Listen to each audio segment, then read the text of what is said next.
لینے نہیں آئے ہیں؟ سلطان نے کہا میں ان سے ملنا چاہتا ہوں۔ لوگوں نے کہا سلطان آپ ان سے مل کر کیا کریں گے؟ وہ دونوں تو بیچارے دنیا سے الگ تھلگ اپنی عبادتوں میں لگے رہتے ہیں، دنیا داری سے انہیں کوئی مطلب ہی نہیں۔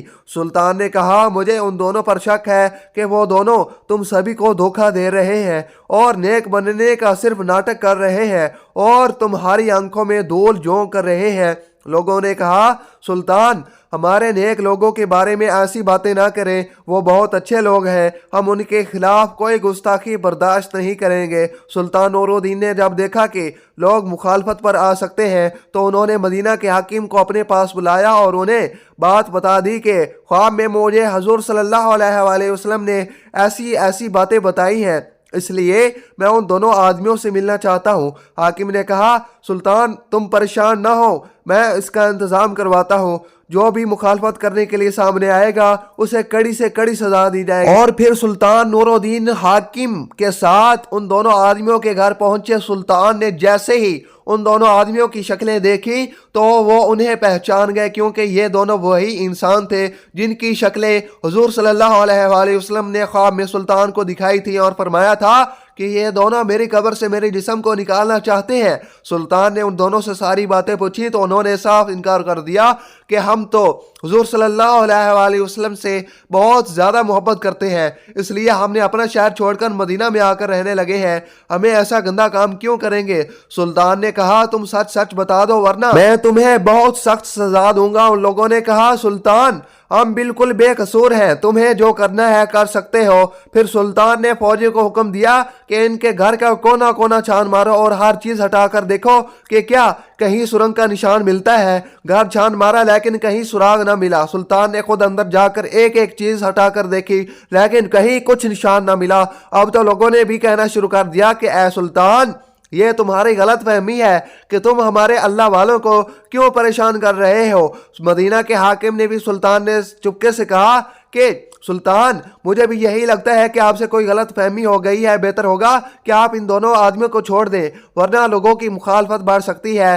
سلطان بہت زیادہ پریشان ہو گئے۔ اس کمرے میں ایک مصلی بچھا ہوا تھا۔ سلطان نے مصلی پر کھڑے ہو کر اللہ سے فریاد کی اور سجدے میں سر رکھ کر رونے لگے اور اللہ سے مدد مانگنے لگے کہ اے میرے اللہ میں ایک انسان ہوں، میرے اندر جتنی طاقت تھی میں نے اتنی کوشش کر دی، لیکن آپ کے پیارے نبی نے فرمایا تھا کہ یہی دونوں دھوکے باز انسان آپ صلی اللہ علیہ وآلہ وسلم کا جسم نکالنا چاہتے ہیں، لیکن یا اللہ مجھے کوئی سراغ نہیں مل رہا، اب میری رہنمائی فرمائے۔ سلطان رو رو کر اللہ سے دعائیں مانگ رہا تھا اور مدد مانگ رہے تھے کہ تبھی اللہ کی طرف سے سلطان کے دل میں یہ بات ڈالی گئی کہ اے سلطان تم نے ان دونوں کے کمرے میں ہر چیز ہٹا کر دیکھ لی ہے، ہر طرح سے تلاشی لے لی ہے، ذرا یہ مصلی بھی ہٹا کر دیکھو جس پر بیٹھے تم مجھ سے دعا مانگ رہے ہو۔ سلطان تیزی سے اٹھے اور مصلی ہٹا کر دیکھا تو نیچے سے لکڑی کا ایک پٹڑا بچھا ہوا تھا۔ سلطان نے فوجی کو حکم دیا کہ یہ پٹڑا ہٹاؤ۔ جیسے ہی اس پٹڑے کو ہٹایا گیا تو نیچے ایک سرنگ بنی ہوئی تھی۔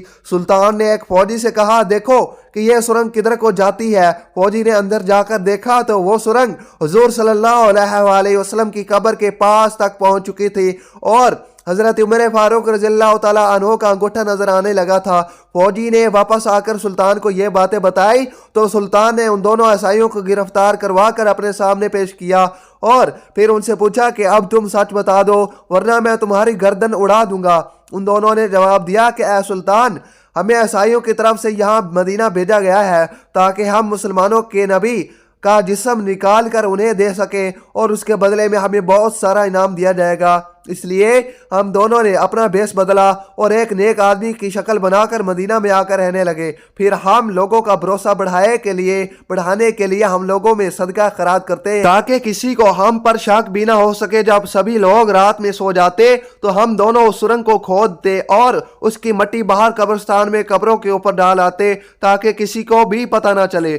آج سارا کام مکمل ہو جاتا اور آج ہم رات میں ہی تمہارے نبی کا جسم لے کر اپنے شہر چلے جاتے، پھر ہم عیسائی تمہارے نبی کے جسم کے ساتھ برا سلوک کرتے، نعوذ باللہ، اور تم مسلمانوں کو تکلیف دیتے، لیکن پتہ نہیں کیسے اے سلطان تمہیں اس بات کی خبر ہو گئی اور ہمارا سارا پلان چوپٹ ہو گیا۔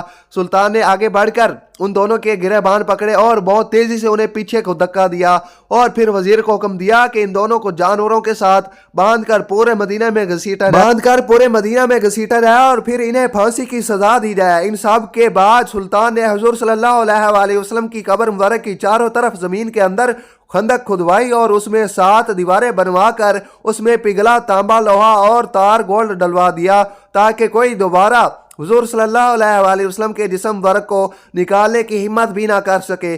کتابوں میں لکھا ہے کہ اس واقعے کے بعد سلطان نور الدین مدینے کی گلیوں میں رو رو کر اللہ سے کہا کرتے تھے کہ اے اللہ، اتنی بڑی دنیا میں تو نے مجھے جیسے فقیر کو اس عظیم کام کے لیے چنا، اس پر میں جتنا شکر ادا کروں کم ہے۔ اللہ پاک ہمیں بہتر عمل کرنے کی توفیق عطا فرمائے اور ہمیں نیکوکاروں میں شامل کرے، آمین۔ ناظرین، ہمارے چینل کو سبسکرائب کریں اور ساتھ میں لگے بیل آئیکن کو دبا دیں تاکہ ہماری نیو آنے والی اسلامک ویڈیو آپ تک لازمی پہنچ سکے۔ اپنا اور اپنے پیاروں کا خیال رکھیے، ملتے ہیں ایک اگلی اسلامک ویڈیو میں، تب تک کے لیے اللہ حافظ۔